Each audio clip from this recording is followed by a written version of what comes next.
সূরা কাউসার কিভাবে পড়লে ঘরের অভাব দূর হয় এবং ঘরের ভিতরে আল্লাহ পাক রব্বুল আলামিন বরকত নাজিল করেন, সম্পদ দেন। সুতরাং সূরা কাউসার ছোট্ট একটি সূরা, তবে এর ফজিলত কিন্তু অনেক বেশি। সূরা কাউসারের ভিতরে মাত্র 3টি আয়াত রয়েছে। ইন্না আতাইনাকাল কাউসার ফাসাল্লি লিরাব্বিকা ওয়ানহার ইন্না শানিয়াকা হুয়াল আবতার। এই সূরাটা কিন্তু আমরা সকলেই জানি। কিভাবে আপনি আমল করবেন এবং কি কি উপকার পাবেন এই সূরার মাধ্যমে।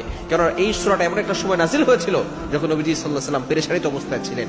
অর্থাৎ তার সন্তান, ছেলে সন্তান যতগুলো ছিল সবগুলোই কিন্তু আল্লাহ পাক রব্বুল আলামিন ছোট অবস্থায় দুনিয়া থেকে নিয়ে গিয়েছিলেন। নবীজি সাল্লাল্লাহু আলাইহি ওয়াসাল্লাম যখন ছেলে শেষ সন্তানটা মারা গিয়েছিল তখন তিনি মনে মনে কষ্ট পেয়েছিলেন। এই জন্য কাফেররা তাকে টিটকারি করেছিল যে মুহাম্মদের কোনো ছেলে সন্তান নাই, সে ইসলামের দাওয়াত দিতে পারবে না। তখন আল্লাহ পাক রব্বুল আলামিন সান্ত্বনার বাণী দিয়ে এই সূরা নাযিল করলেন, ইন্না আতাইনাকাল কাউসার, নবী হে আমি আপনাকে হাউজে কাউসার দান করলাম, ফাসাল্লি লিরাব্বিকা ওয়ানহার, আপনি নামাজ পড়বেন, কুরবানি করবেন।